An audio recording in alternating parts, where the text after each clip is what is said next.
¿cómo están? ¿Todo bien? ¿Sí? Hola. No contestan porque están silenciados. Buenas tardes. Sí, contestan por el chat. Ah, bueno. Bueno, el tema de hoy, como ustedes ya tienen anunciado, es procedimiento. ¿M? Ustedes han visto que de todas las instituciones vemos por periodo, ¿eh? Con esta terminaríamos las instituciones del periodo quiritario, vimos sujetos de derecho, vimos los estatus, vimos la familia, el derecho de familia, sucesión, propiedad, contratos, la clase pasada, y hoy toca el derecho procesal. Nos va a comentar o exponer el tema el doctor Hugo Omar Ojeda, ¿sí? Que es uno de nuestros aspirantes adscriptos. Ustedes ya han leído todo el material, lo pudieron ver, ¿sí? Y hacer el trabajo práctico también. No era tan difícil, ¿no? Bueno, espero. Lo primero que vamos a ver son las cuestiones generales del procedimiento, que es muy importante, ¿m? Para diferenciar si el proceso es público o privado. Y a continuación, cómo era el procedimiento judicial en esta primera parte del derecho antiguo o derecho quiritario. Los dejo con Hugo. Adelante. Bueno, muy buenas tardes a todos. No sé si pueden escuchar. Bueno, sí, vamos a iniciar con la parte general, que hay un trabajo publicado que también lo realiza Patri. Bueno, primeramente vamos a ver a grandes rasgos el tema del procedimiento. Bueno, este tema por ahí se le va a hacer un poco más ameno porque está relacionado con autores que ustedes ya vieron en el comienzo de la materia. No sé si, bueno, recuerdan a Crady y Rossi, que eran antropólogos políticos. Ellos hablaban que, bueno, que en toda sociedad hay funciones políticas que se ejercen. Bueno, las funciones políticas, ustedes recordarán, eran aquellas actividades que se realizaban para dirimir conflictos que recaían sobre recursos esenciales. Bueno, esta forma de resolver estos conflictos se ha ido variando a través del transcurso del tiempo. Por ejemplo, en lo que eran las sociedades sin estados, bueno, ustedes saben que corresponden a lo que eran las bandas y las tribus, la forma de dirimir un conflicto, cuando era intragrupal, o sea, en el seno de la misma banda o de la misma tribu, se solía recurrir al pariente común, o si no existía, a alguien que acordaban las partes. Esta persona resolvía el conflicto si no era muy controversial. Si no, se recurrían a los duelos cantados, que eran una forma en la que la parte vencedora era la que tenía más destreza o habilidad. Bueno, la cuestión, cuando era una ofensa externa, ¿no? Por ejemplo, de un miembro de una tribu a otra, ustedes recordarán el sistema penal de la venganza de sangre. Es decir, la tribu del ofendido atacaba completamente a la tribu del ofensor. Esto es claro ejemplo, se denomina justicia privada o autodefensa. Con el transcurso, bueno, del tiempo, las sociedades se van haciendo más complejas, van evolucionando y existen nuevos métodos para resolver un conflicto. Entre estos métodos tenemos el proceso o procedimiento judicial. El procedimiento judicial, ustedes verán a la autora Nina Ponce de Míguez, que lo define como ¿qué? Como un conjunto, bueno, de actos destinados a realizar un derecho. Eso es, a grandes rasgos, la evolución del proceso. Ustedes habrán visto en el trabajo que yo envié, donde hay una pregunta que dice que si el proceso fue un medio de debate antecedido por el uso de la fuerza. Y queda claro que sí, que efectivamente el proceso es un método superador, porque antes se resolvía por el uso de la fuerza los conflictos. Bueno, esta evolución, es decir, de pasar del uso de la fuerza a un proceso, se vio particularmente también en la civilización romana. Roma pasó también por la venganza de sangre. Se limitó esa venganza de sangre con lo que fue el talión, que recordarán que era una limitación proporcional, y también con lo que fue el abandono loxal. Abandonaban al fil y familia que cometía un delito, para eximirse el pater de responsabilidad. Bueno, particularmente entrando a los procesos, Roma tiene 3 sistemas procesales. Por un lado, como ustedes verán en el cuadro, donde están los cuadros comparativos, tenemos las acciones de la ley, que comprende el 753 a.C. a lo que es el menos 27 a.C. o siglo I después de Cristo. Es decir, van a ver que comprende todo lo que es la etapa monárquica y todo lo que es la etapa republicana, las acciones de la ley. Luego van a observar que tenemos el proceso performulario, que comprende del siglo I antes de Cristo a lo que es el siglo III después de Cristo, o 294. Estos dos sistemas procesales integran lo que es el ordo iudiciorum privatorum, el proceso privado. Si ustedes lo ven en el cuadro, habla del proceso privado. Reitero, son las acciones de la ley y el proceso performulario. El último sistema procesal es el sistema público, el proceso público, mejor dicho, que es la cognitio extraordinaria, el conocimiento extraordinario, que comprendió en forma exclusiva todo lo que es el dominado o el bajo imperio. Aunque, bueno, ya vislumbraba el sistema en la época de Augusto, porque se usaba particularmente en la época de Augusto para dirimir cuestiones administrativas, o sea, cuando el Estado era demandado. No sé si alguien tiene alguna pregunta.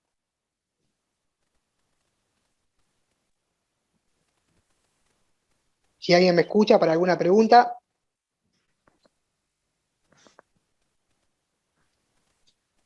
Hugo, Sí, Patri. parece que no, así que adelante, profesor. Acá en el chat Leila y yo estamos controlando, porque los alumnos y alumnas pueden preguntar en el chat. Te avisamos si hay alguna pregunta. Vos Bueno, adelante. pero en líneas generales se entendió más o menos, no hay inconveniente. Bueno, Sí, se entendió bien. Eso, estaría bueno, lindo que alguien conteste, bien Antolena Venturini, porque la verdad que es solitario esto, parece a veces que uno da clase acá a la pared. claro, Contesten de vez yo en por eso cuando. no sé Bien, si lo pudieron, bueno, como ahí digo, Brenda seguir. puso que Brenda, Antonella Venturini, Zulma pusieron que todo ok. Adelante entonces. Bueno, perfecto, continúo. Bueno, como estaba diciendo anteriormente, en el primer cuadro tiene las comparaciones entre lo que es el ordo iudiciorum privatorum, que son las acciones de la ley, y el performulario. Y este ordo iudiciorum privatorum tenía las siguientes características, que se repiten en los. Era bipartito. ¿Qué quiere decir esto? Que había dos instancias. Una instancia iure, que era la justicia pública que se llamaba, estaba un magistrado que en la época monárquica el que administraba justicia era el rey, y en la etapa republicana el pretor, como ustedes ya saben. Bueno, este magistrado, al ser un funcionario público, tenía jurisdictio y imperium. ¿Qué son estos dos términos? La jurisdictio es la facultad de decir el derecho. Eso es lo que significa, decir el derecho. Y el imperium era el uso de la fuerza legítima. Ustedes saben que actualmente el lugar de la fuerza es el Estado. Lo ven, por ejemplo, en ejemplos clásicos, cuando se libra un ordenamiento, un embargo, son ejemplos claros de uso de fuerza, que la tiene el Estado. Bueno, eso es el imperium, el uso de la fuerza para hacer cumplir las órdenes. Bueno, lo que tiene que tener clara esta fase es que el magistrado no va a resolver el caso, no va a resolver. Lo que va a hacer el magistrado, ya sea el rey o el pretor, es determinar los límites del litigio. Va a determinar que cumplan las palabras solemnes en el derecho de la ley, que se cumplan días fastos, etc.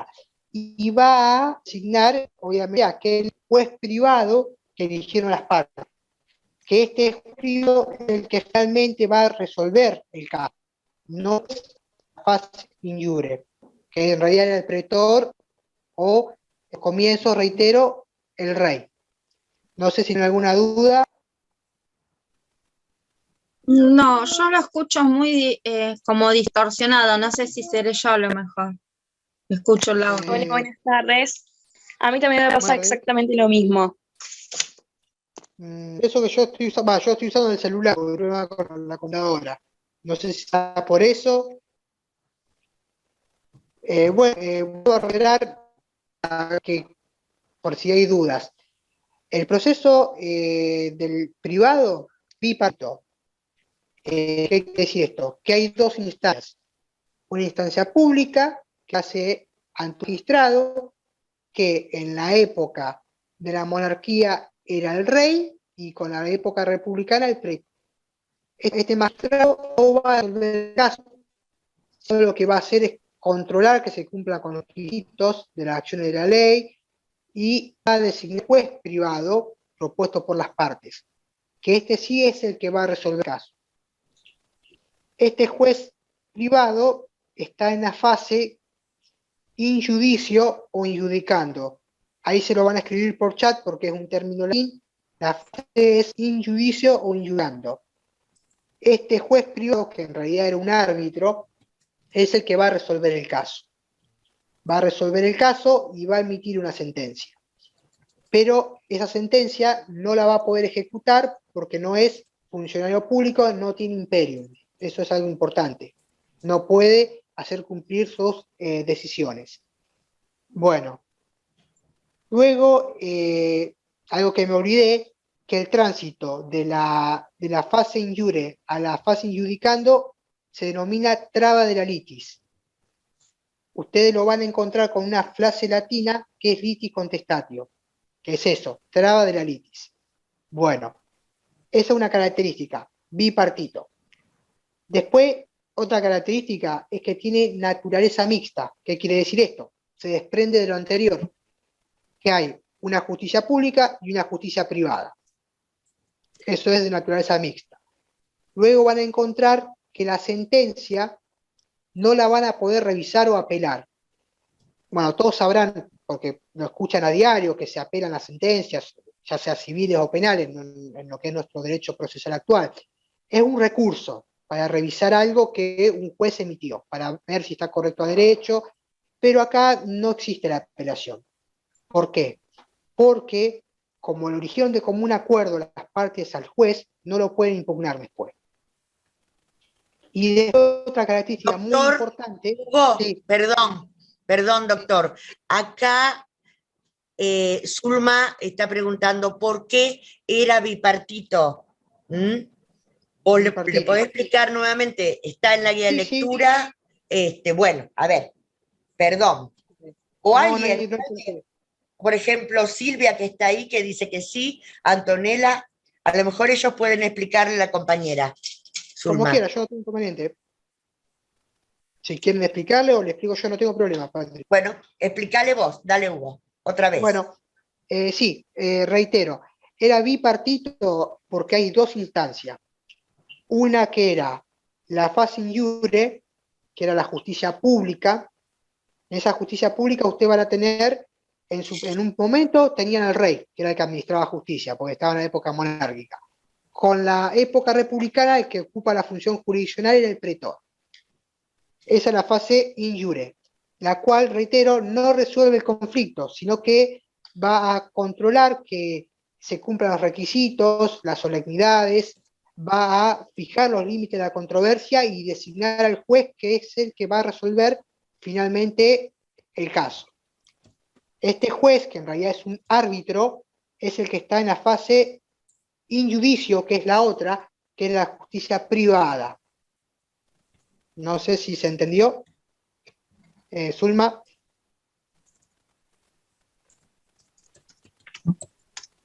Hola. Sí, sí, se entendió, sí. No, Está. yo lo que, a lo mejor no formulé bien la pregunta. Yo lo que quería saber era por qué se daba así en dos instancias, digamos, una privada y una pública, por qué no se resolvía todo, digamos, en un mismo ámbito. Esa era mi curiosidad. Y porque, o sea, está estructurado De los esa dos primeros forma. procesos de esa forma. Claro. Después, el último proceso que ustedes van a ver es el que más asemeja al actual, Ok. que ya lo van a ver. el Perdón, último. Sí. un agregadito, perdón, para Zulma y para todos. A Ok. ver, justamente una de las características, perdón que no sé si me están viendo, la cámara está inestable, pero me escuchan, ¿verdad? Sí, sí, sí, profe. Bueno, chicos y chicas, a ver, este proceso es una institución que es el reflejo de las características de todos los actos jurídicos en el periodo quiritario. Surge en lo privado, lo que vimos, matrimonio, propiedad, son características de estas instituciones, contratos que surgen de lo privado. No es el Estado el que establece las reglas, y eso es lo que tienen que ver. Por lo tanto, por eso, es privado porque la fase definitoria del procedimiento, o sea, la sentencia, la dicta ¿quién? Un funcionario del Estado, como es ahora y como va a ser al final de la historia del derecho con Justiniano. No. ¿Quién es juez? Son paters. Tienen que tener las tres características. Tiene que ver con lo que estudiamos ya en Status Civitatis. Esto se llama ius processi, los únicos que son sujetos de derechos plenos para poder acceder a la justicia, reclamar algo en derecho o ser reclamado o demandado, son los paters. Y ellos mismos, hay una lista, un álbum, donde se postulan otros paters que son elegidos por los contendientes o litigantes para que diriman el conflicto ad hoc siendo jueces. ¿En base a qué reglas? ¿Hay algún derecho escrito? No. ¿Cuál es la base del derecho a este periodo? Las mores maiorum. ¿Quiénes conocen las mores maiorum o costumbres de los antiguos? Los paters, a través de los pontífices. Y esa es la explicación. Por eso hay dos. ¿Estamos? Sí, sí, sí. Listo, adelante, Hugo, disculpen. No, no hay problema, Patri. Bueno, como había dicho, es bipartito, que ya quedó aclarado, es de naturaleza mixta, que tiene que ver con eso anterior, o sea, hay una justicia pública y una justicia privada. Luego, otra característica, que no hay recurso de apelación, la sentencia no se puede apelar, como ocurre actualmente. ¿Por qué? Porque el juez privado es elegido de común acuerdo, entonces no lo pueden impugnar la sentencia que dicte con posterioridad. Y otra característica importante es que los actos procesales que hacen las partes del litigio no pueden ser representados por otros. No hay representación como sí ocurre actualmente, que el abogado representa al cliente en juicio. No hay representación en lo que son el derecho procesal privado. Y lo último es que lo que se llama el impulso procesal, las disposiciones, los actos, tienen una fuerte injerencia de las partes, no tanto la autoridad. Esas son las características, bueno, a grandes rasgos de lo que es el proceso privado. No sé si quedó alguna duda. Bueno, continúo. No, está claro, está muy claro, gracias. Claro, bueno, yo porque por ahí me puedo apurar y por ahí no. Bueno, continúo. Entonces, esas son las características de tanto las acciones de la ley como el proceso performulario, porque acuérdense que forma parte del ordo iudicionum privatorum o juicio privado, más sencillamente. El último grupo es del ordo iudicionum publicarum, que es el juicio público, que este sí es lo que es más parecido a lo que tenemos actualmente. ¿Por qué? Porque se suprime la doble instancia, es decir, no va a haber un juez público y un juez privado que falle, sino que los que van a resolver el caso son funcionarios públicos que están, son designados para esa labor, son profesionales, van a resolver el caso, son designados por el emperador estos jueces, y una característica importante es que la sentencia que ellos dicten sí puede ser revisada por apelación. Lo va a revisar el emperador, el que está arriba de los jueces. Es una estructura vertical. No sé si ustedes, bueno, habrán escuchado que se habla actualmente de juez de primera instancia y juez de cámara. Bueno, sería parecido. Están los funcionarios designados por el emperador y el emperador es el que revisa lo fallado o resuelto por los funcionarios. Otra característica importante es que se admite la representación. Está la figura del advocatus, que sería el abogado, puede representar a las partes del juicio. Sí, no sé si alguien quiere decir algo.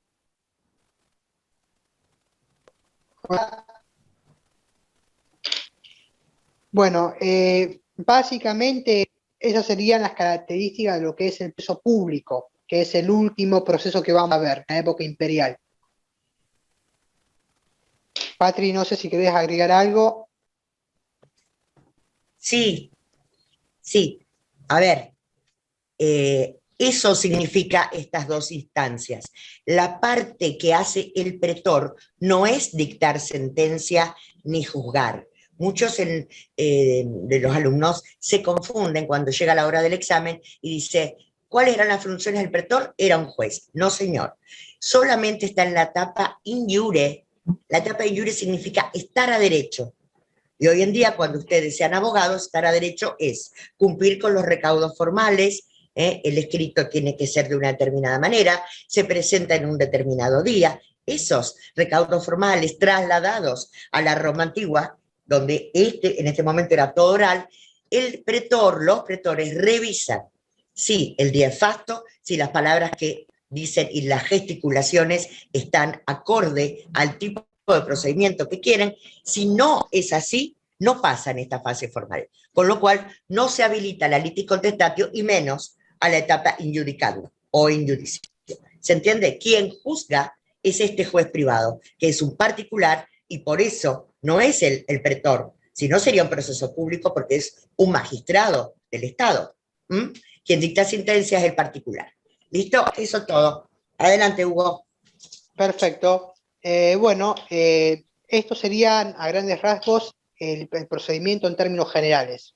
O sea, iniciamos hablando de Clary y Rossi, las funciones políticas, y lo vinculamos con el surgimiento del proceso. Luego vimos los tres sistemas procesales en Roma, a grandes rasgos, y los agrupamos, ya sea corresponda al orden judicium privatorum, que reitero, son las acciones de la ley y el performulario. Y el orden judicium publicarum, que es el sistema procesal público, es la cognitio extra ordinem. Bueno, eso sería lo que correspondería a la primera parte. Ahora sí, lo que voy a hacer un poco más en detalle es hablar de las acciones de la ley. Que como pueden ver en el cuadro que está apareciendo, acá está puesto. Bueno, voy a reiterar nuevamente para que quede claro el periodo que comprenden. Las acciones de la ley comprenden 753 a.C. hasta el 27 a.C. o siglo I después de Cristo.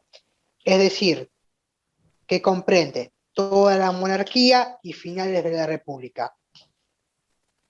También, bueno, se dice que comprende todo lo que es el derecho trinitario y la primera parte del derecho de gentes. Tienen que tener en claro eso, que comprenden un periodo extenso los procesos. Por ahí se superponen con distintas etapas institucionales y distintas etapas del derecho. Eso es lo más importante a saber también. Bueno, como bien había dicho Patri, este derecho de acción de la ley era un derecho consuetudinario que se regía en forma oral, que lo conocían los pontífices y que obviamente regía los conflictos entre los patricios. Luego, bueno, se positivizaron en las 12 tablas, que fue, ustedes recuerdan, una de las demandas plebeyas de positivizar por escrito el derecho para dar previsibilidad y terminar con la arbitrariedad de los magistrados patricios. Bueno, fue el escriba Apio Claudio quien dio a conocer estas fórmulas. También, bueno, hay un tribuno que fue Flavio, que dio a conocer los días fastos, que vamos a ver qué son. Bueno, en síntesis, recuerden, el periodo que comprende toda la monarquía, toda la república. Bueno, sí, Perdón. sí, sí. Sí. A ver, la clase que viene, a ver dónde estoy. A ver dónde estoy. Bueno, que la clase próxima se refiere al Principado de Augusto y va a ser publicada en estos días, la guía de lectura. Es en el Principado de Augusto, donde él, teniendo en cuenta que este procedimiento que está comentando Hugo es un procedimiento que cae en desuetudo, quiere decir, deja de utilizarse, por una norma, por una normativa o por una ley, establece, porque se usaban coexistentemente con el nuevo procedimiento, y va a establecer el fin del procedimiento de acciones de la ley y el establecimiento del nuevo procedimiento, el segundo periodo, que va a ser el procedimiento por fórmulas. Va a ser escrito con otras características, tal como lo explicó Hugo. Vale decir que desde la fundación de Roma, toda la monarquía y hasta el Principado de Augusto, que todavía estamos dentro de lo que es la República, se va a utilizar las acciones de la ley, al menos en lo formal. Va a ser derogada con Augusto en el 27 antes de Cristo, cuando él asume, 29 o 27 antes de Cristo, y va a tener vigor hasta el fin de la República, que formalmente es después de la crisis del siglo III. Y ahí va a ser donde Diocleciano y luego Teodosio van a establecer el fin de este procedimiento. Pero las acciones de la ley hasta Augusto, no toda la República. ¿Está claro? Adelante, Hugo. Bueno, está bien delimitado el periodo que comprenden. Bueno, y las características ya, bueno, además de la genérica que tiene por pertenecer a el Ordine Iudicionum Privatorum, que recuerden, son bipartido, naturaleza mixta, no hay apelación, no hay representación y tiene un rol preponderante en las partes. A estas tres características que son genéricas de tanto la acción de la ley como el proceso performulario, las acciones de la ley tienen unas características particulares o propias, que son las siguientes. Las acciones de la ley son taxativas. ¿Qué quiere decir? Que la enumeración no es amplia, son solamente 5 acciones de la ley. Son solamente 5. Y está dicho en latín que es la actio per sacramentum, actio per condictio y actio per iuris postulationem. Estas tres son declarativas y la manus injectio y la pignoris capio son ejecutivas. O sea, recuerden, son 5 acciones, más allá de la denominación que tengan en latín, son 5. Y son 3 declarativas. Son declarativas estas acciones, ¿por qué? Porque van a tener que resolver la existencia de un derecho que está controvertido. ¿Qué es un derecho controvertido? Algo controvertido es un derecho que uno afirma y que el otro niega. Y lo que va a hacer estas acciones es determinar si el derecho existe o no. Básicamente eso. Si el derecho existe, obliga a la parte demandada a pagar. Luego tenemos que la manus injectio y la pignoris capio son acciones ejecutivas. ¿Por qué? Porque tienden a dar cumplimiento o a ejecutar lo que se estableció en la sentencia. Bueno, entonces esa es la primera característica. 5 acciones que son taxativas. Luego tenemos que solamente podían ser accionar por la ley los patricios, o sea, lo que eran sui iuris y tenían los 2 estatus además, los 3 estatus de persona. No podía accionar por acción de la ley, por ejemplo, un fili familia, porque le correspondía al pater juzgar los delitos que cometía un fili familia.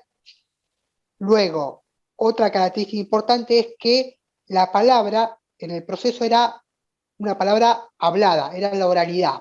No había escritura en lo que eran las acciones de la ley, porque eran todas las religiosas.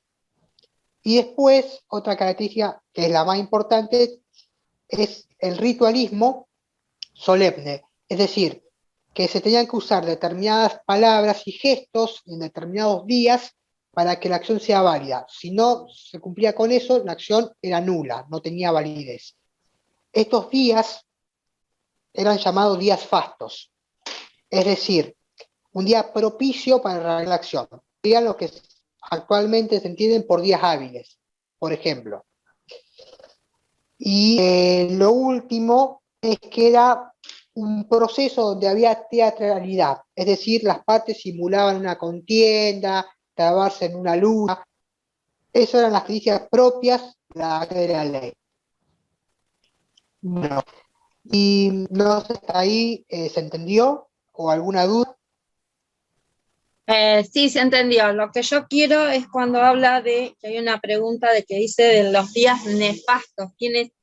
Acá dice Sí, que las acciones de la ley, ¿quiénes eran los que, o sea, podían hacer? ¿quiénes podían accionar?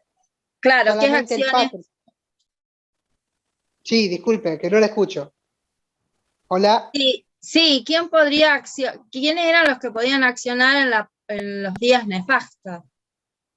No, sería así, porque por ahí lo estamos confundidos. Los días fastos eran días propicios para poder realizar la acción. Es como lo que hoy decimos un día hábil. Es un día fasto, un día propicio para realizar la acción.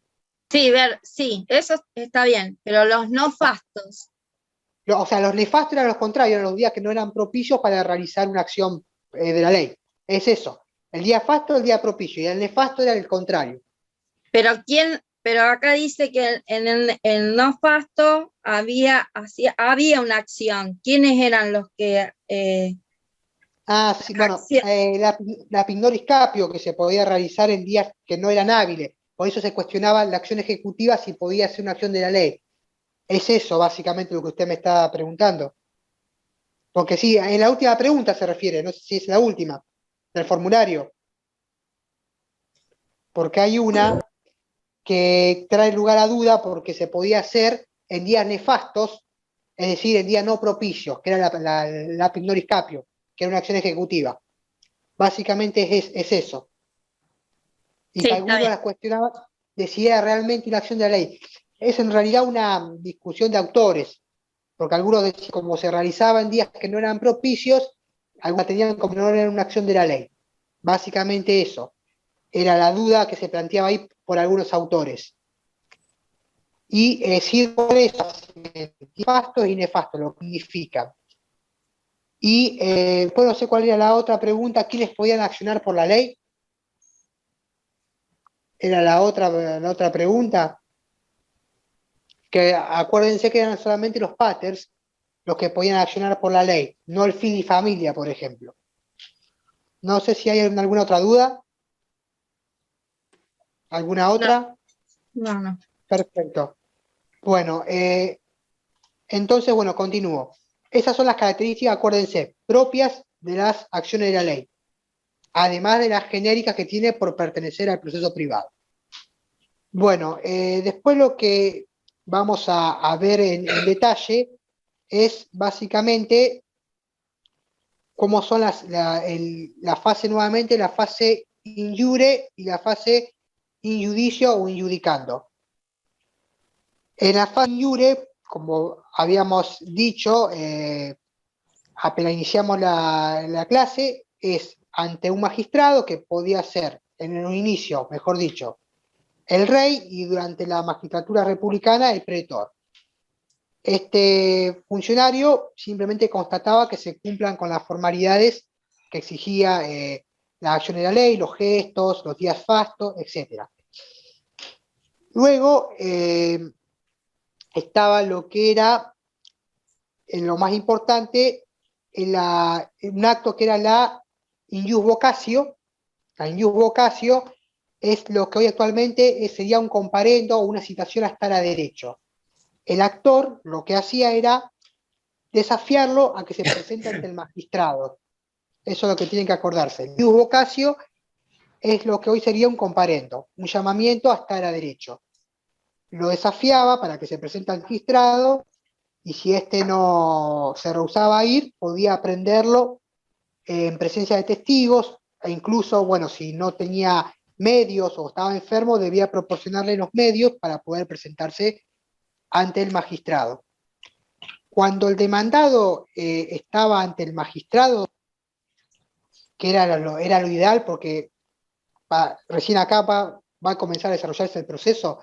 Cuando está ante el magistrado puede asumir dos posturas. Puede reconocer el derecho del actor, con lo cual no se lo refuta. Esto es lo que hoy llamamos actualmente allanamiento. Se allana, es decir, se somete a lo que pretende el actor, no lo cuestiona. Y otra posibilidad es que, valiéndose de fórmula solemne y de gestos, controvierta el derecho del actor. Esa es la situación ideal, ¿sí? Que controvierta el derecho que pretende el actor. Cuando se controvierte, si ya se contestó la demanda, se va a solicitar, el actor va a solicitar al juez, a través de la fase 2, que es una frase, que designe a un juez privado para dirimir el conflicto. Y acá ya se da con la contestación la traba de la litis, que es lo que yo le decía que era la litis contestatio. No sé si hay alguna duda.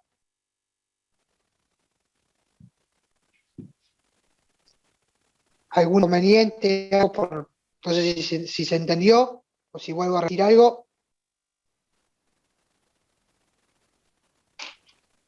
Ya entendí, Bueno. no sé los temas. Yo por la duda, porque por ahí si voy rápido o quieren que revuelva algo para atrás, si tienen alguna duda, me avisan.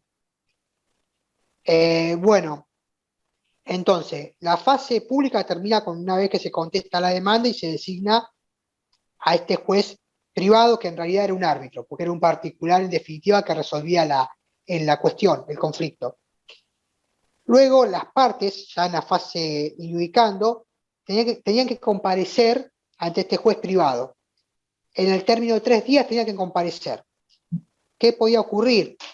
Que compareciera uno solo de las partes. Si no venía otra parte en el transcurso del mediodía, el juez fallaba dándole la razón al que estaba presente. Es decir, que la otra parte no asistió. El otro supuesto es que ambas partes asistían al juez privado. ¿Y qué hacían? Primero metían lo que era la causa coniectio, que es una palabra que ponían brevemente el asunto al juez privado. Simplemente, sin usar palabras complejas, exponían cuál era la cuestión. Luego lo que hacía el juez privado era solicitar, si lo consideraba oportuno, que se hiciera contradictorio, o sea, una posición más compleja del tema. Y acá es donde las partes se valían del servicio del abogado, que lo aquejaba para hacer una exposición contradictoria.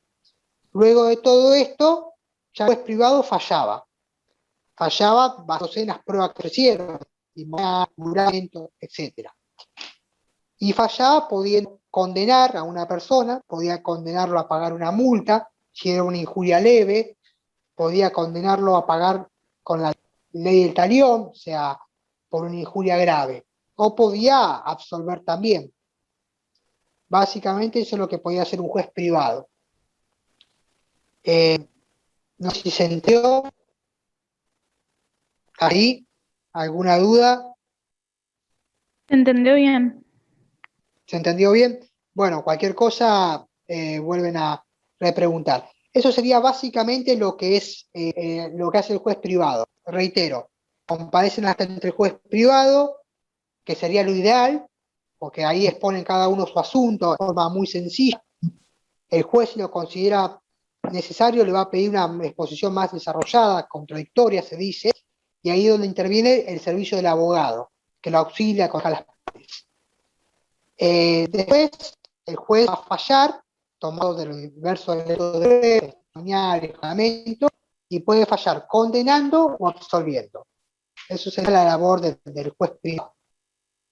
Bueno, lo que voy a hacer es, desarrollar de forma particular las acciones declarativas y las acciones ejecutivas, que ya es el último que corresponde a la guía de lectura de las acciones de la ley. Primeramente, ha dicho que hay 3 acciones declarativas. Una acción declarativa, reitero, es aquella que tiende a dirimir o resolver un derecho controvertido.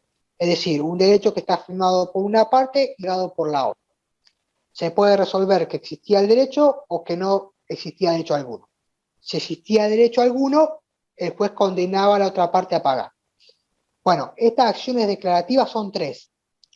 Son acción por apuesta sacramental, que es la actio per sacramentum, que está dicho en latín. Esta acción tiene las siguientes características. Es una acción punitiva, porque se va a pagar una pena pecuniaria. Pena pecuniaria que tiene un porcentaje, por ejemplo, si se reclamaban 1000 haces, el sacramento eran 500 haces. Esta pena se pagaba al culto público, no se le pagaba a las partes, sino al culto público, al erario. Luego, una acción general. ¿Por qué? Porque no había acción específica, se recurriría a la persamento. Era una acción abstracta, porque la parte no iba a esgrimir los hechos en base a los cuales se fundaba su intención. Después, la otra característica es que solía haber una contienda, una lucha sola, sobre todo se solía dar cuando se reclamaba un derecho real sobre una causa. Por ejemplo, cuando se reclamaba un esclavo, el actor, se denominaba primus al actor, lo tocaba con la vindicta afirmando su derecho de propiedad, pronunciando palabras solemnes, y la parte demandada realizaba las mismas formalidades afirmando a su vez su derecho sobre ese esclavo. Se abrió una contienda sobre la propiedad, que obviamente luego resolvía el juez privado, condenando a una de las partes a pagar el sacramento, que recuerden que va destinado al erario público. Después, otra forma de sacramento era cuando era una deuda personal, que se cuestionaba la causa de la deuda, si era un contrato o no. Era la per sacramento en persona, que se suele decir.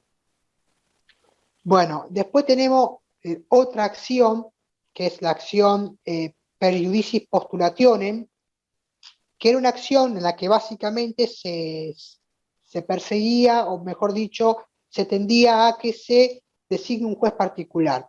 Por eso es per iudicis postulationem. Luego también se usó para, en el caso de que haya un condominio, es decir, que había un derecho de propiedad en el que varias partes afirmaban tener un porcentaje, una parte de propiedad, a dividir la cosa común. Se usaba para eso también, o para dirimir también, que después lo van a ver, la propiedad, la comunidad hereditaria, lo que dice. Lo van a ver más adelante en sus sesiones. En este caso se usaba la per iudicis postulationem. Y la última acción declarativa que queda es la per condictio.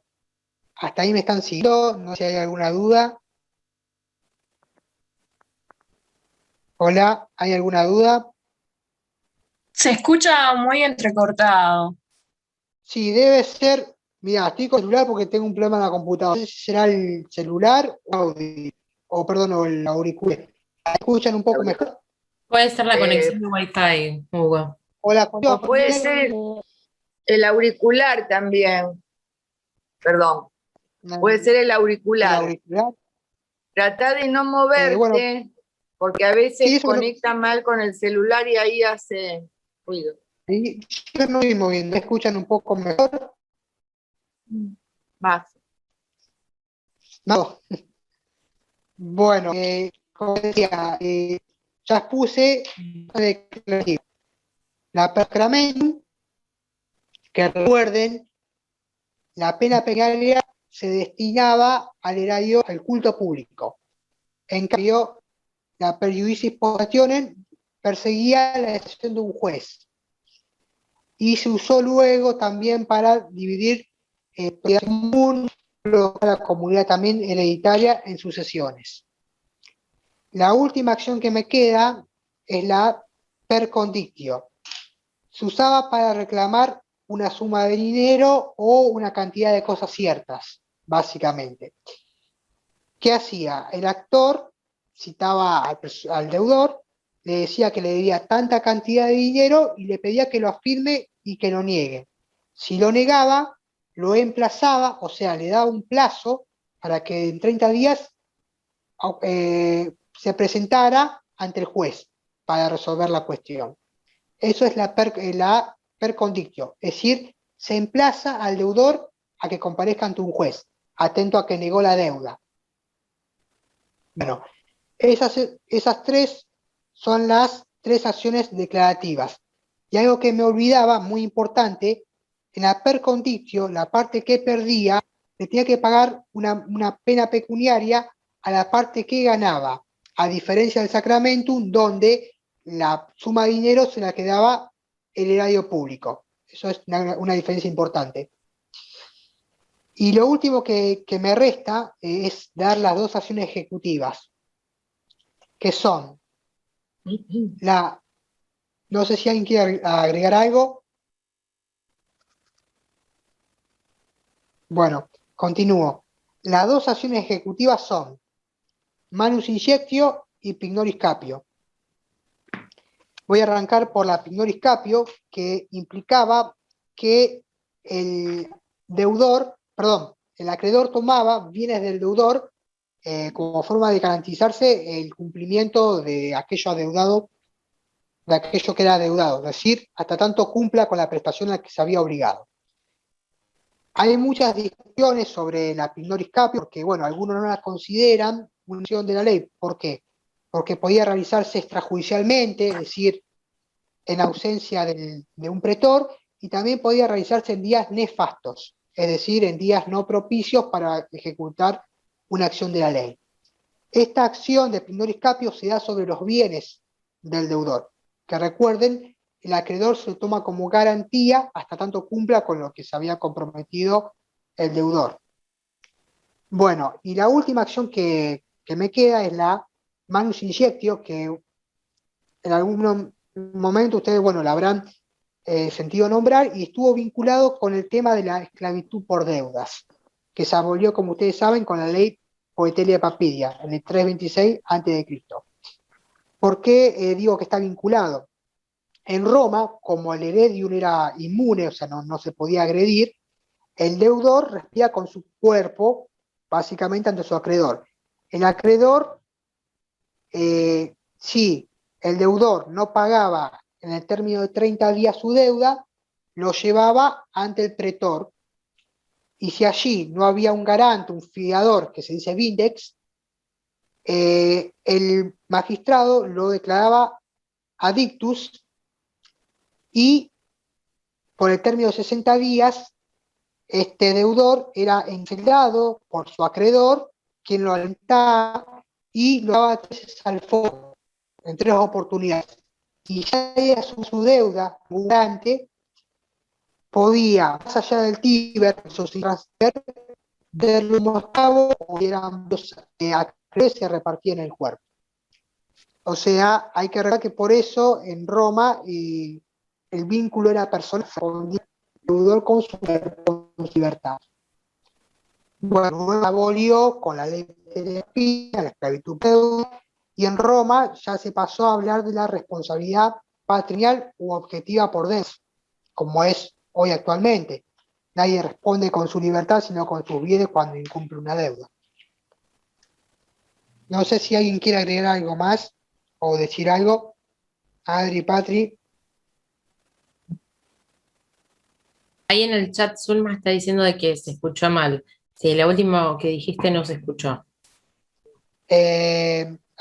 Bueno, lo reitero. No, que lo que decía, que con la ley Poetelia Papiria que se abolió la esclavitud por deudas, ya el deudor no respondía con su cuerpo, con su libertad, sino que pasó a responder con sus bienes. Es por eso que la responsabilidad se hizo objetiva, como es actualmente. Uno responde con sus bienes.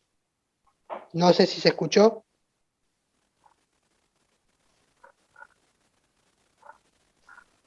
Sí, ahora sí se escuchó. Es básicamente eso.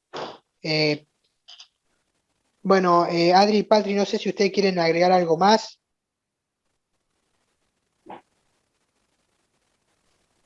señora Patri. Si lo tienen que comparar lo que dice Hugo con Grecia, por ejemplo, recuerden que con la reforma de Solón también, al abolir la esclavitud por deudas, me refiero a la Poetelia Papiria, ¿no? En Roma. Con la reforma de Solón, en Atenas, también se prohibió que se pudiera garantizar un préstamo con la persona del deudor, ¿sí? Y bueno, también tiene incidencia en el cambio de sociedad. Ya no estamos hablando de una sociedad con esclavos, o sea, ya los ciudadanos no caían en esclavitud por deudas, y empezamos a ver la configuración de sociedades esclavistas. No sé si está Patri por ahí. Si quiere agregar algo. Yo, bueno, por mi parte Sí, ya... está, pero no es actual. Hola, acá estoy. Es que estaba con problemas con la cámara y yo no me veo. Si ustedes me ven y me escuchan, todo bien, ¿no? Dígame. Sí, sí.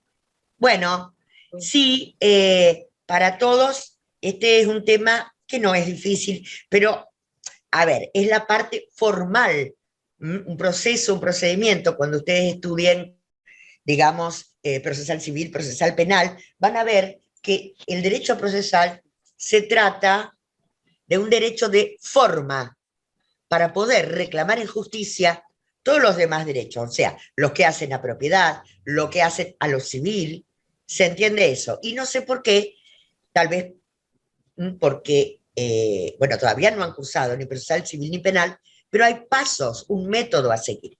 En el procedimiento quiritario, que corresponde al proceso privado, son estos. Y no sé si alguien tiene alguna duda, porque porque se cortó un poquito el audio, pero Hugo, estaría bueno, por ejemplo, leer acá en clase la tabla 3 de las 12 tablas, que es lo que hace a la manus injectio, porque todos estudiaron la manus injectio, como decía recién Hugo, ojo, todos los temas de Roma están conectados. Este tema del procedimiento está conectado ¿con qué? Con capacidad o status civitatis. No todos pueden accionar en justicia, ¿sí? El ius actionis no lo tienen todos. O sea, el tema sujetos, derechos, capacidad. Por seguir con el tema familia, estatus familia también está conectado. ¿Por qué? Yo les escribí ahí en la guía de lectura todos los temas con que cada uno está conectado. ¿Por qué? Está conectado con familia. Dentro de las dos grandes categorías del estatus familia tenemos sui y alieni iuris. Ningún alieni iuris puede accionar en justicia porque está el pater para eso. Ni como actor ni como demandado, como decíamos antes.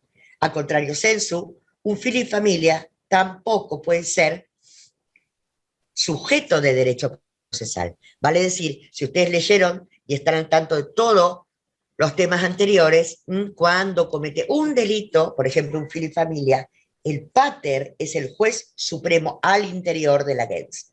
Tan privadas eran las normas de este primer procedimiento. También está conectado con propiedad, por lo que acaba de explicar Hugo. Es inmune la propiedad, por lo cual no se puede dar en garantía. Todo el procedimiento sobre todo de las acciones de la ley y de las 5 acciones, la manus injectio es la que está detallada en la tabla, que tiene que ver también con el tema status libertatis, esclavitud o no.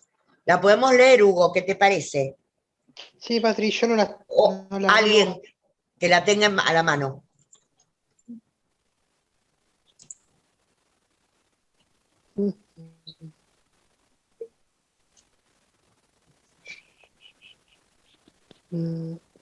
Hola, ¿qué está pasando? Yo no la tengo a mano, Patri. Yo tampoco. ¿Algún alumno que lo tenga a mano? Si no, podemos poner el tomo, el tomo 2, donde está la ley de las 12 tablas. Si no, lo explico. ¿Quedó claro cómo era el procedimiento? De las acciones. A ver.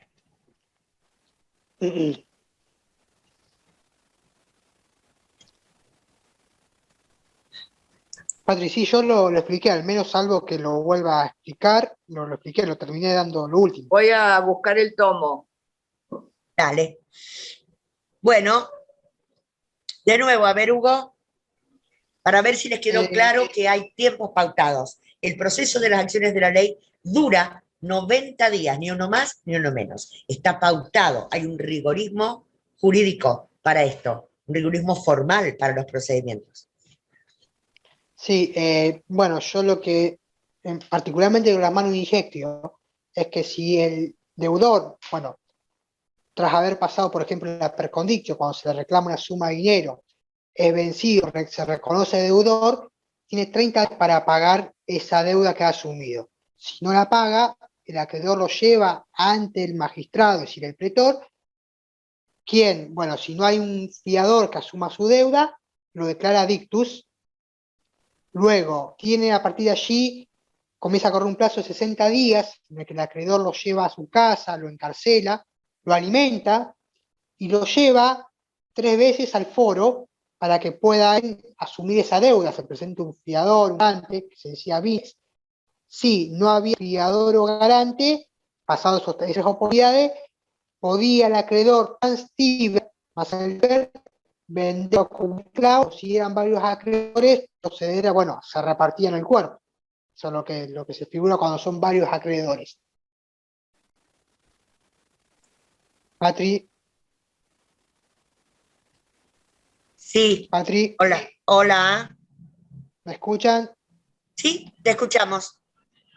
Perfecto. Sí, es el proceso con los plazos que había visto que están en la guía que habíamos subido, la última que explica el desarrollo.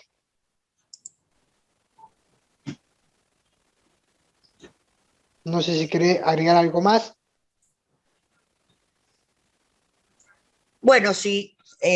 A ver, me parece que está todo claro y está todo en las guías. Lo que podemos hacer ahora, ya que nadie tiene ninguna duda, es ver qué pasó con los trabajos prácticos, los errores frecuentes, si a todos les parece bien.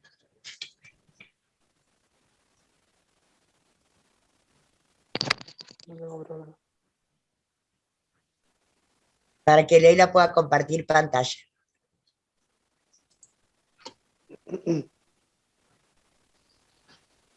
Bueno. A ver.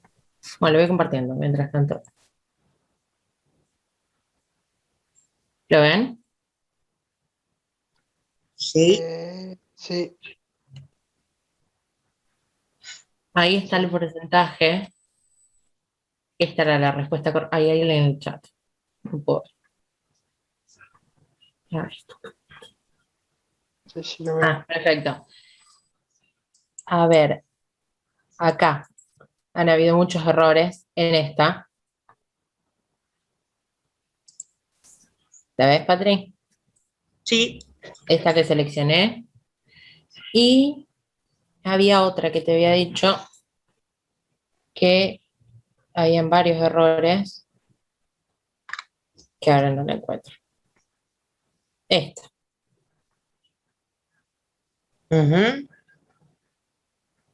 Bueno, a ver, gente.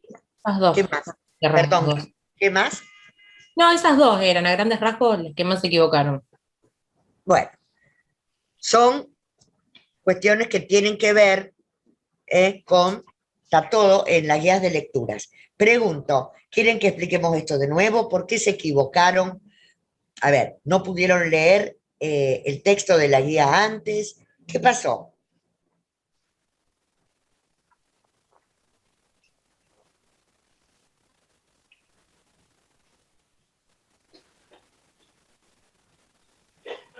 Yo esa la respondí bien y estaba en la guía.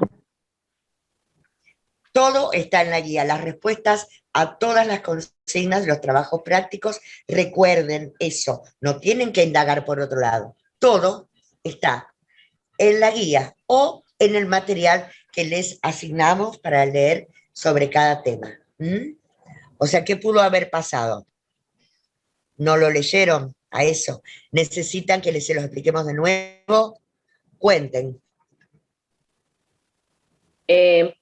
Profe, a mí no me quedó claro esto del advocatus en las acciones de la ley, pero puede ser porque yo leí así de pasada, no tuve el tiempo suficiente. Sí, Y bueno. esa la contesté mal, sí. Tengo un caso Bueno, de- Zulma, lo explicamos otra vez, Hugo, por favor.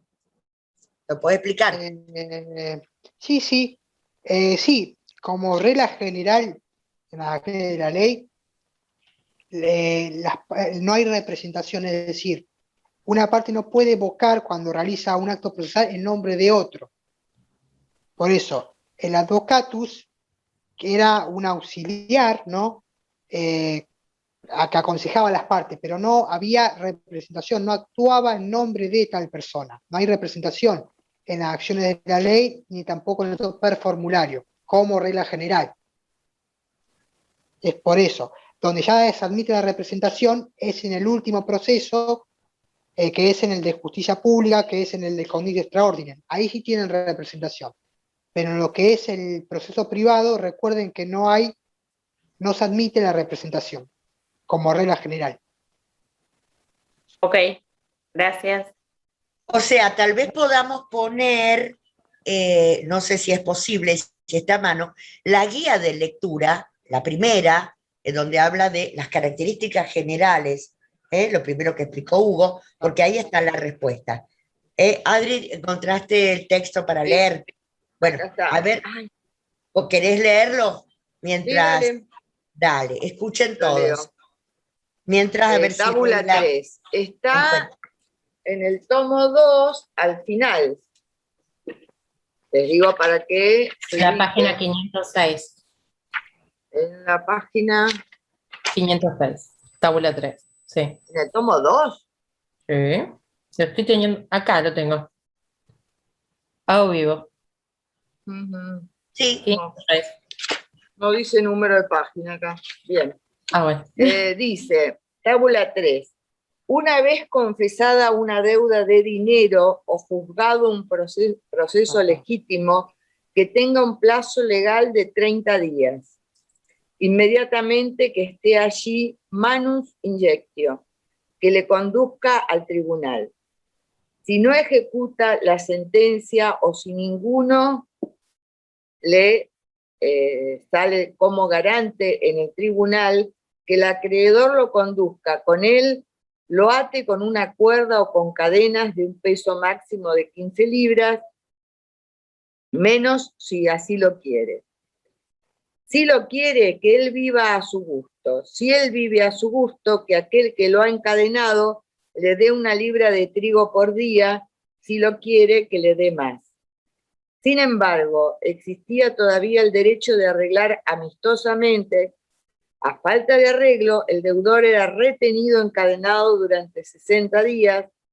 Durante este intervalo, se lo conducía al comicio delante del pretor por 3 veces consecutivas y se le repetía cada vez en alta voz el importe de su pena. A la tercera vez pagaba su pena por sí mismo o eran vendidos en el extranjero al otro lado del Tíber. A la tercera vez que los trozos sean cortados, si se han cortado más o menos, que eso no lleve a perjuicio. Y ahí termina, sí, la tábula 3. Patri. No se escucha.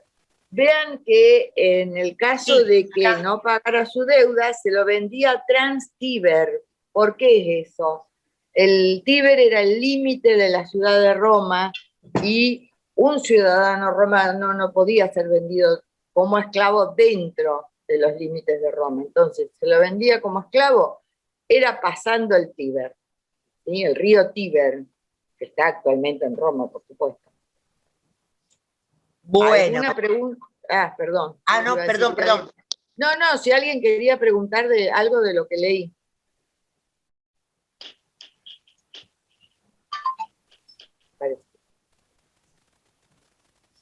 Bueno, a ver, para la pregunta de Zulma Cuello, en esta primer guía de lectura que estamos mostrando en pantalla, es la base de la clase de hoy, en la primera de ellas, donde habla de parte general y comparación, entonces se lo armamos con Hugo comparando este procedimiento con los que van a venir más adelante.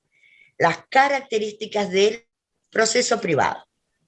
¿Sí? ¿Cuáles son? Primero, la bipartición de la instancia, primer característica que todos deben saber. Segunda, eso ya lo explicamos. Segunda, creo que quedó claro.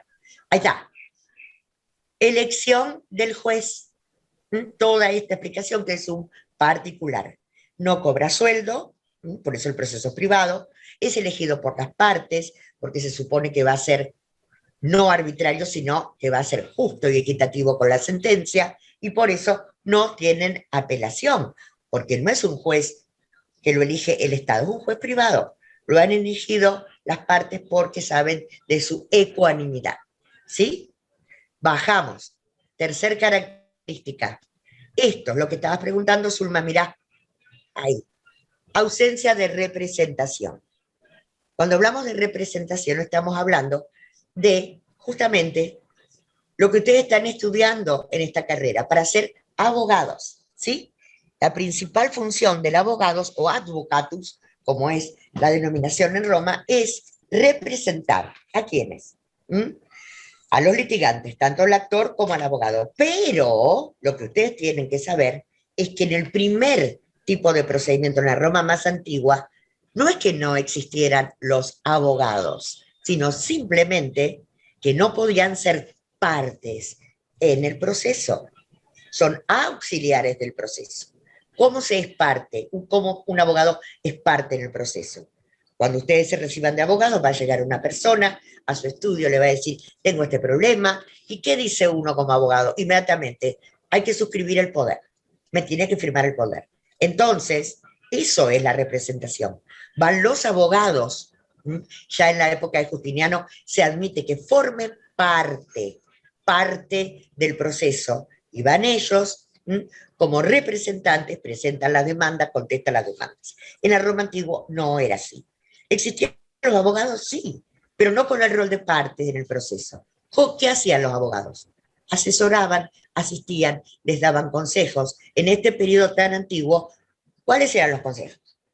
Cómo pronunciar las palabras solemnes, cuáles eran los días fastos, etcétera. Porque recuerden que otra de las vinculaciones importantísimas de este tema es con las demandas de la lucha entre patricios y plebeyos. El no conocer las palabras solemnes el día en que tenían que estaban habilitados como fasto para presentarse en justicia, presentaba un problema grave. ¿Cuál es? El problema es que los plebeyos no conocían este calendario hasta que Gneo Flavio lo publicó en el marco de la lucha. Al no saber, iban para litigar, por ejemplo, presentar ante el pretor una demanda de una deuda que tenía con un patricio y quedaba en situación, a ver si se entiende, de vulnerabilidad. ¿Por qué? Porque no era como ahora, que uno se interponía en la acción y se equivoca, por ejemplo, porque un abogado está despistado, ahora con la virtualidad hay muchos que estamos despistados, mucha gente, y va un domingo, o va ahora el feriado, que es el 1 de mayo. ¿Y qué sucede? Se pega la vuelta y la presenta otro día. ¿Estamos? En Roma antigua no era así. Si uno presentaba, sin los recaudos o requisitos formales, una acción, no solamente perdía ese día de interponer la acción, sino que perdía el derecho de interponerla para siempre. Tan rígido era el derecho quiritario. ¿Se entiende, Zulma, lo que es la representación? Sí, profe, perfecto. Bajamos. ¿Qué otra característica? A ver, ley. Claro, resulta raro porque recién los abogados o advocatus existimos como partes en los procesos en el último procedimiento que es público. Ni en el primero ni en el segundo. Otro, acá ya lo explicaron por qué no había derecho a apelación de sentencias, porque si uno está eligiendo, las dos partes se ponen de acuerdo en elegir a quién va a juzgarlos o a quién va a dirimir el conflicto, no cabe, por una cuestión de razonamiento lógico, que después le cuestionen su decisión. Esa es la explicación, y por eso es privado. Otra característica, naturaleza mixta del proceso, claro. Porque tenía la primer parte, que tiene que ver la iure con la justicia pública, interviene un funcionario público, y en la última parte es privada, que es la parte definitiva del proceso. Último creo que es esta característica, sí, rol preponderante de las partes y no del magistrado. Esto también indica que es un proceso privado. ¿Y hay alguna más ley? No. Bueno. Y acá lo compara con el proceso público, en donde podemos bajar las características, a ver, es todo lo contrario al proceso privado. La instancia procesal no va a ser más en 2 etapas o fases con la litis contestatio en el medio. Es instancia única. ¿Por qué? Tal proceso público, hablamos desde la época justiniana, derecho romano helénico, tal como es un procedimiento en la actualidad. Los jueces en la actualidad, ya sea jueces federales, jueces provinciales, jueces municipales, porque existe la justicia municipal, desde el inicio hasta el final, entienden, conocen y fallan, dictan sentencia en las causas que les son asignadas a su competencia. ¿Por qué? Porque son funcionarios públicos y tienen eso que se llama jurisdicción o jurisdictio, más el imperium que antes no lo tenían. En el proceso privado, ¿por qué no tienen imperium? Esa sería una buena pregunta. ¿Por qué? A ver si alguien se dio cuenta por qué los jueces del derecho equitario, del derecho privado, no tienen imperio. ¿Por qué?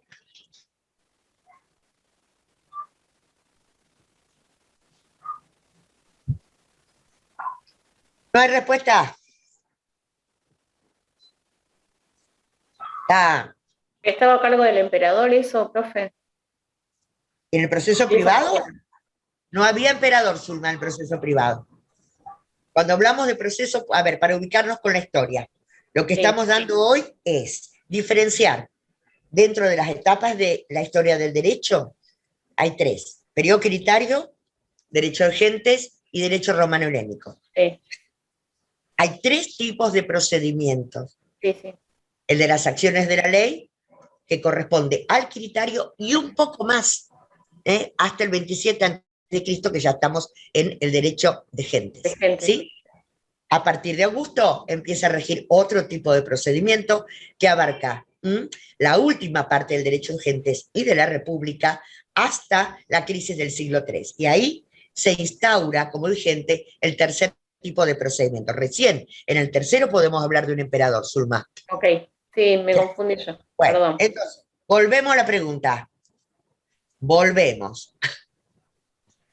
Esto. ¿Por qué? ¿Escucharon la pregunta que les hice o no?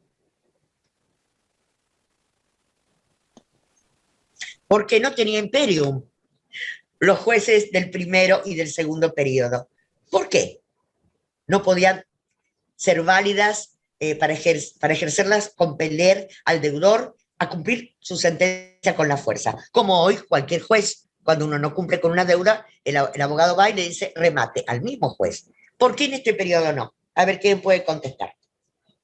Porque eran elegidos, no, los jueces eran elegidos, no era que se podía apelar. ¿Elegidos por quiénes? Ahí está la clave, a ver Silvia. Por las partes litigantes, profe. Sí. Por las partes Justamente, litigantes. por las partes litigantes. Sí. Ustedes imagínense, siempre cuando estén estudiando Roma, vuelvo a decir, sean felices, no se abrumen. Imagínense la situación de la Roma primitiva. ¿Cuántos paters había? Esto ya lo estudiamos. La Roma primitiva eran 300. Así que, a ver, todo el mundo se conocía, eran todos amigos. ¿Se entiende eso? Entonces no desconfían justamente de la equidad de su resolución. ¿Son funcionarios públicos los paters? No. Por lo tanto, nos remite al tema de magistraturas. Vuelvo a decir, todos los temas están vinculados. ¿Por qué? Porque solo los magistrados republicanos, y algunos nomás, tenían imperium. El pretor era uno de ellos. Este en particular, obviamente, no tiene imperium. Hoy en día sí lo tienen los jueces, porque son funcionarios públicos. Se unen las 2 tareas que antes hacían divididas. El pretor, fase pública, y la fase privada, los paters como iudex o juez. No recibían sueldo y se terminaba ahí. Decidían en ese día, chao. En cambio, los jueces públicos, dura su cargo, que es rentado, hasta su muerte o hasta su jubilación hoy en día. ¿Se entiende? No son solamente elegidos para ese caso. A ver, otra característica. Ahí está, elección y características del juez. El iudex designado por el Estado cambia toda la perspectiva. Siguiente característica. Obviamente, acá se admite, pero en el último periodo se admiten los abogados porque también todo cambió en el último periodo. El derecho romano de los primeros tiempos, fíjense que era un derecho surgido de las costumbres. ¿Estaba escrito? No. Recién se pasa, y no todo, algo por escrito con las 12 tablas. En el último periodo se organiza, se sistematiza el derecho, tenemos doctrina, tenemos jurisprudencia clásica. Cayo escribe las institutas, que están en uno de los libros, ¿sí? En uno de los libros de Justiniano, de lo que después se llamó Corpus Iuris, y es la base, todos estos libros de Justiniano, de nuestro derecho. Entonces, en este último periodo, se empieza a estudiar en escuelas creadas para analizar y estudiar el derecho. Y esas institutas están dedicadas a eso justamente. Son la especie de universidades que había en esa época para los estudiantes de derecho en las institutas. Antes de esto, del último periodo, el derecho se superponía y estaba vigente en alguna medida algo de las mores mayores pasados a las 12 tablas. Algunos de las fuentes del segundo periodo, algunos de los edictos del pretor más importante. No todos, los edictos de todos los pretores. Más eso, la jurisprudencia de quienes, de lo que vamos a ver la clase que viene, estudiosos del derecho. No es lo mismo un estudioso del derecho al cual llamamos jurista que un abogado que solamente, hoy en día es igual la diferencia, se dedica a ¿qué? Asistir, asesorar, acompañar, ya sea o no parte en el proceso. Hoy en día una persona también puede acudir sin representación. El asesor letrado lo asesora sin poner su firma. Esto también es posible, pero recién es en el último periodo del derecho en donde el estudio y análisis del derecho tiene carácter científico, y la opinión de algunos de los juristas clásicos, vamos a ver, que va a tener fuerza de ley. Antes no. A ver, seguimos bajando. Ley, por favor. Es lógico, por todo lo que venimos diciendo, que sí se pueda apelar las sentencias, tal como explicó Hugo y tal como es hoy en día. Bajamos.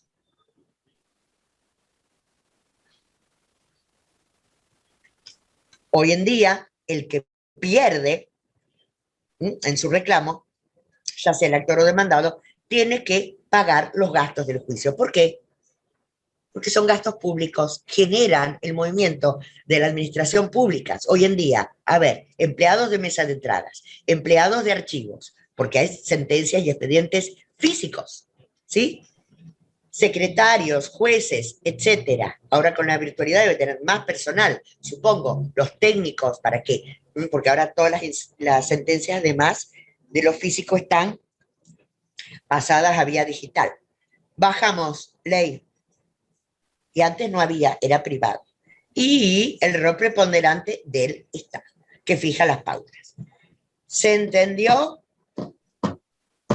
A lo mejor hace falta ajustar todo esto con la bibliografía, con todo el material que les mandamos, ¿cierto? ¿Puede ser? Sí, profe, es verdad. Bueno. Hay que leer un poco más. Uno hace lo que puede y está muy bueno, vuelvo a decir, que uno pregunte en la clase. ¿Se entendió un poquito más o no? Sí. Sí, ahora sí. Sí. Vuelvo a decir, la clave para entender todo esto es conectar los temas. ¿Vieron eso que yo les puse como que en un recuadro de color? ¿Con qué se conecta cada tema? Porque si no, es difícil entenderlo. Todos estos temas están conectados con los anteriores de Roma. ¿Sí? Bueno, ¿alguna otra duda, preguntita? No, yo les quería decir que además que no estudien los temas aislados, que los conecten porque así siempre son las preguntas del finales. Las preguntas no son aisladas. Siempre hay una conexión con todo. Contales, Ley, por favor, a ver, ejemplos. No, No. No. Hugo, ¿quiere contar algo usted? ¿Algo más? Porque acá me parece que todos, la mayoría entendieron. Solo preguntó Silvia, solo preguntó Zulma, ¿y quién más preguntó? Los demás entendieron todo. O sea que ya hoy podríamos tomar el examen y preguntar, por ejemplo, todos los temas que ya dimos, ¿cierto? ¿O no? No sé. Ay, se ríen, Donela. Se ríen todos, ¿eh? Se ríen. Porque, a ver, digo yo, está bueno que pregunten las dudas. Ver si en el chat alguien se animó, que a veces uno no quiere preguntar lo verbal. Vamos a ver. Yo esa la hice bien, son elegidos por las partes, dice Brenda, se entendió, dice Brenda. Los demás que están ahí, que somos un montón, todos entendieron, todos se van a sacar 10. No es un tema tan sencillo, procedimiento, pero tampoco es difícil. Sarita Vilarrubia, ¿cómo estás, Sara?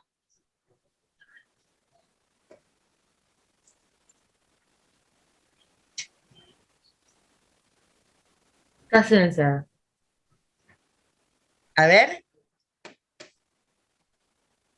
No, no se escucha. ¿Ahí me Ahí está. escucha? Sí, Hola. ahora sí, dale, dale. Más o menos, porque mi familia está toda con COVID. No me digas, Sara, Estuve muy mal, profesora. Mal. mi vida, Sarita. Tengo mi papá en Tucumán. Yo le voy a decir la verdad, profe. Tengo mi papá en San Miguel de Tucumán y no puedo viajar, lo tengo mal. Y tengo una hermana también con los chicos que está mal. Y todos estos días estuve mal, no pude ir a trabajar. Y bueno, leí muy poco, le soy sincera, pero esta mañana ya me puse mejor, me puse a leer para cumplir con su clase y no atrasarme. Pero le digo, estoy muy angustiada porque mi papá está en terapia intensiva. Están todos con COVID allá. Más la situación. Sara, Estoy muy angustiada, profesor. Sin palabras, Sara, y la verdad que, No quiero que se me muera ningún familiar, profe. Yo mi sufro amor, mucho. Sara, escucha, muchas gracias por compartir esto que es tan privado con nosotros. La verdad, Que tomen conciencia. Tienen que ponerse el alcohol, la lavandina en la casa. Tienen que hacer caso cuando le dicen las autoridades que no, no tienen que salir, porque yo tengo los familiares que se me están muriendo en Tucumán por el COVID y sufro mucho, profesora, porque no puedo viajar. No estoy trabajando ahora. Estoy en la casa porque se me subió la presión con todos estos problemas que tengo. Perdóname. Mil disculpas. no, está muy bien, Sara. Y escucha, para Sara y para todos, realmente es un esfuerzo que todos hacemos, poder estar en una clase, y la verdad que es una valentía lo tuyo. A ver, perdón, para todos, el que no pueda asistir a clase, el que no pueda leer, no es que cumplen con nosotros, es por ustedes. No, gente, por mí, no me quiero atrasar, profesora, pero estoy pasando un momento mal, que no dormí la noche pensando. Mi papá está aislado, está en terapia intensiva, está entubado. No quiero que se me muera porque no lo voy a poder ver. Con el COVID no me dejan viajar, mi familia, también mis hijos no me dejan viajar. No.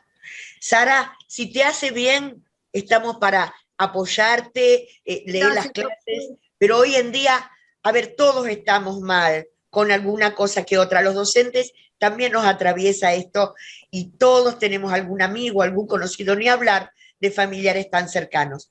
A ver, lo más importante es la vida en este momento y la salud. Venir a clases y tratar de mantener un ritmo lo más normal posible es apostar por la vida y seguir adelante. Pero si no podés hacerlo, ya se hará en otro momento, Sara, querida. Lo más importante es que uno esté bien. Si a vos te hace bien estar acá y leer, intentar leer algo, Hacelo. Si no, no te preocupes por nosotros. Ya va a haber mucho tiempo en la vida. En serio, para todos les digo. Todo el mundo, que más o que menos, está abrumado por toda esta situación.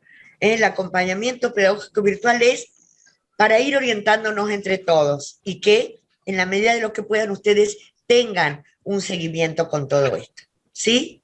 Pero no les sumes. Ahora lo más importante es vos, tu familia, y que estén todos bien y que salgamos de esto.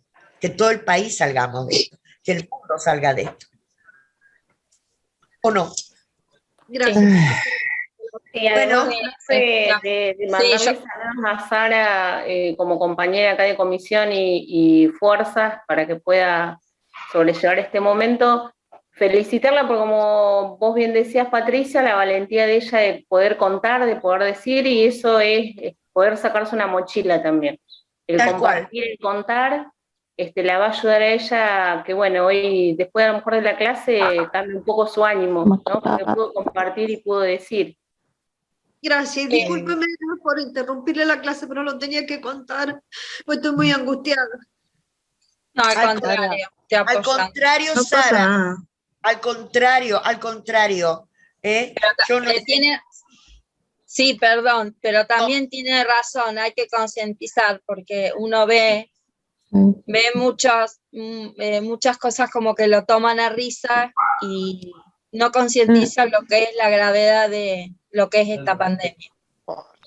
Lo que tal cual, así que es muy valioso tu aporte. No sé qué opinará el resto del curso, porque lo primero es que estemos bien, todos, física y anímicamente. Sin eso no se puede ni estudiar, ni trabajar, ni nada. Así que la verdad, hay mucha gente, los chicos más jóvenes se están contagiando ahora, todo el mundo se cuida, pero por ahí se cuidan a su manera y no es suficiente, ¿verdad?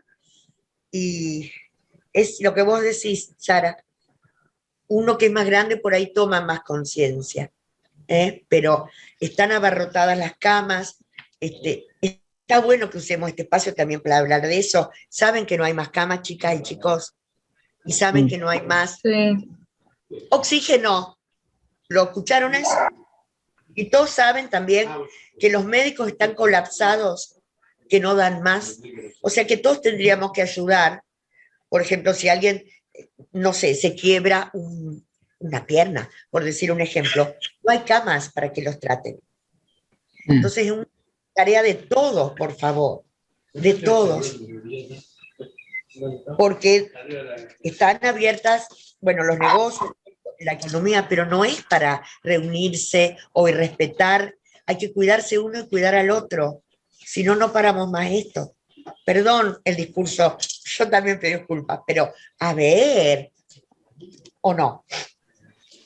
No, tiene razón, profesora. La verdad que los chicos de mi edad, yo por ejemplo, mi familia es alérgica y hace un montón que vivimos encerrados en mi casa, pusimos un negocio en mi casa porque antes mi mamá es esteticista y iba a domicilio y todo lo tuvimos que hacer en mi casa, nos encerramos. Tengo una hermanita de 2 años, la cuidamos a ella, mi hermana de 9 años, entonces yo no salí con nadie, no salí ni con mis amigos. Muchos de mis amigos fueron a baby shower, salieron, hicieron jodas clandestinas, sabiendo que no se puede hacer. Totalmente es horrible porque uno piensa, uno está cómodo en su casa, primero no respeta a los profesionales esenciales y los que salen a trabajar, que tienen que trabajar, y es impresionante y te da una tristeza enorme que no dimensionen lo que están haciendo, ocasionando en ir a tomar con los amigos, compartir la jarra loca, que no les importe hasta que se le muere un familiar o algo, o qué sé yo, besarte con un desconocido, no usar barbijo. Yo le digo, yo soy de Villa Gobernador Galvez, y acá en Galvez no respetan nada, nada respeta. Usted sale afuera y todo sin barbijo. La policía, si bien tendría que hacer algo, no lo hace, porque también los sobrepasa la ignorancia de las personas. Usted va a cualquier lugar y está las líneas de distanciamiento y están todos amontonados. Varias veces me tuve que pelear con personas para ir a comprar y decirle, no señor, tome su distancia, yo no quiero que esté pegado a mí. Tanto en el banco o en el supermercado, es impresionante que escuchen y dicen, ay sí, pero las noticias te meten miedo. Las noticias, cerca de un hospital y podés ver las colas de gente para ir a la farmacia y retirar los medicamentos para gente. Mi mamá tiene tiroides, mi hermano tiene tiroides y las colas Tenemos interminables. tiroides, problema. Y compartiendo los mismos lugares para ir a retirar el medicamento con las personas que dicen tienen COVID o van a hacerse el hisopado para saber si tienen COVID o no. Es impresionante y a uno, muy pocos chicos conozco que también tomaron la decisión de no juntarse con gente. Yo hace un montón de tiempo que no me junto con gente. Solamente soy yo y mi familia y nada más. Hay muchos que estamos así, Leilén. Mira, increíble y muchas gracias por tu aporte, la verdad.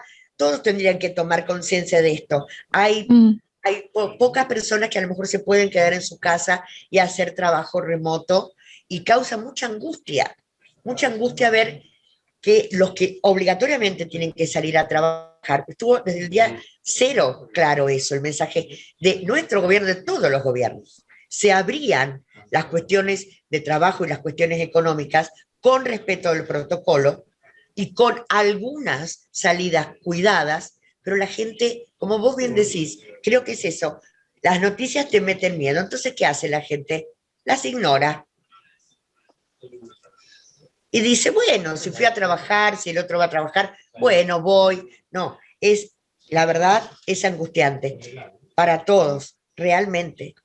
Profesora, yo le quería pedir disculpas por contarle mi vida en la clase, pero lo que pasa que yo estoy muy angustiada porque yo estoy muy sola acá en Rosario.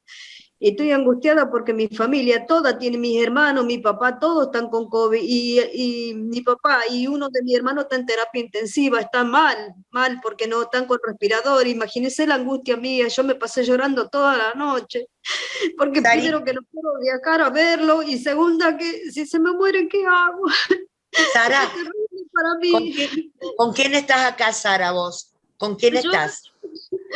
No, yo acá estoy tengo la nena, va con los hijos, pero estoy con una hija que tiene... ¿Están bien los de acá, Sara? ¿Tu hija? Sí, está bien. Ella también. Escucha, yo tengo entendido que para estos casos de angustia, no porque vos tengas COVID, sino que también hay algún lugar a donde recurrir, algún teléfono, yo no lo tengo a mano, pero lo voy a buscar y te lo voy a pasar, porque es muy fuerte por lo que vos estás pasando, y además porque sos consciente. No sé si alguien tiene algún dato de a dónde acudir para sostén,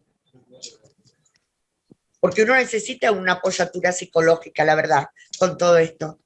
¿Alguien tiene alguna idea? Sí, hay un 0800, pero no lo tengo acá en este momento.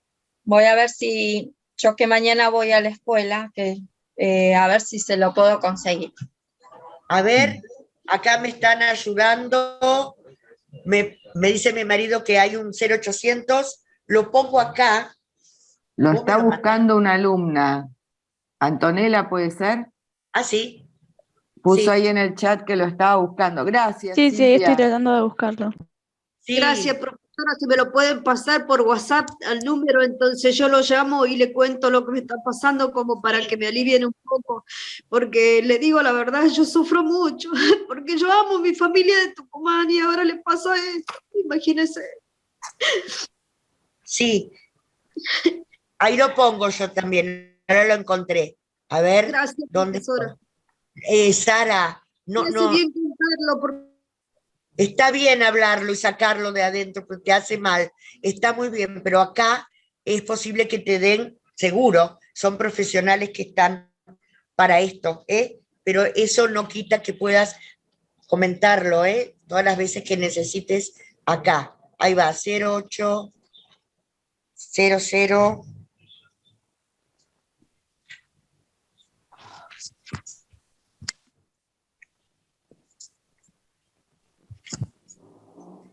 0800555.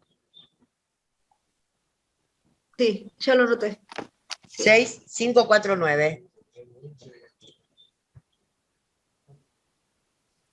Eso. Muchas gracias, profesora. Gracias y discúlpeme. Un abrazo y gracias a vos, porque la verdad que como decían recién, a ver, no sé qué hace el resto del mundo, porque no estaríamos en este estado si todo el mundo hubiera tomado conciencia de que no solo es por uno, sino por los otros también. Eso de la jarra que contó Leilén, terrible. ¿Cómo es? Jarra. La jarra loca. ¿Qué es? Patri, quiero mandar un saludo a Sara, que siempre, bueno, la he acusado en tribunal y conozco la persona, la clase de persona que es, que se dedica. Gracias, Bueno, profesor. como vos decís, en este momento enfocate en estar tranquila, que todo va a salir bien y bueno, va adelante cualquier consulta que tengas, no hay problema. Gracias, profesor. Nada, Sara. Un abrazo. Gracias por sus palabras. Gracias. No hay de qué, Sara. Bueno, no sé, gente, si alguien quiere preguntar, porque no está mal hablar de estos temas. Por estos temas estamos acá, en la virtualidad. Así que, en realidad, no está mal hablar de esto y de la vida personal tampoco. No hay que sentirse avergonzado. ¿Alguien quiere comentar algo más? No sé, Adri. Profe, estaba yo me retiro. Ay. Bueno, Profe, yo me retiro porque se me apaga la compu y sí, la verdad que toda está esta bien. situación te colapsa acá. Yo vivo en San Jorge, a 200 kilómetros de Rosario. Esta semana vine para acá y la verdad que las camas no dan más y te ponen en un lugar muy para concientizar. Mi familia nunca agarró COVID, por suerte. Tuve allegados que llegaron a ir al hospital, estar internados y la verdad que te da un miedo porque no sabes qué reacción puede tener el cuerpo. Así que bueno, Claro. es todo un tema. No, a ver, Comento algo, a mí, perdón. los jóvenes son los que más